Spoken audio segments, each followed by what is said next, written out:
করে রয়েছে। ও মামা, কি হলো? বাইরে পুলিশ এসে কেন? বাইরে পুলিশ?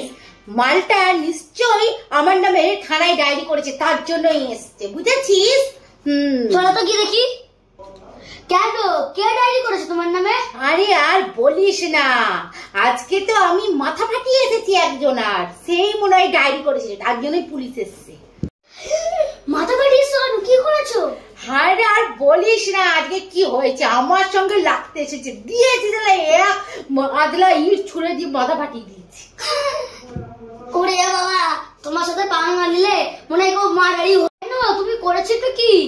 আর বলিস না, আমি বাজারে গেছিলাম, দুটো হাত জোড়া ব্যাগ নিয়ে হেঁটে হেঁটে আসছিলাম, প্রচন্ড রোদ, ভাবলাম তোকে একটা ফোন করি, তুই আমাকে বাইকটা নিয়ে বাড়ি নিয়ে আসবি। ফোনটা করতে গিয়ে দেখি ফোনে রিচার্জ শেষ, দিয়ে তার জন্য আমি ওই সামনে এদিক ওদিক তাকিয়ে দেখলাম একটা ফোনের দোকান দেখতে পেলাম। ফোনের দোকানদারটার কাছে গিয়ে বললাম, দাদা আমার ফোনে ব্যালেন্স শেষ হয়ে গেছে, ব্যালেন্স করে দেন। কি বললো জানিস? ওদের চুলকানি কম না, বলে কিনা আপনার ফোন নাম্বারটা দিন। যেই না চেয়েছে অমনি সামনে গেলে একটা ইট ছিল, দিয়েছি মাথার মধ্যে বসিয়ে। এত সাহস আমার ফোন নাম্বার নেবে, বুঝেছিস? আরে মাথা মোটা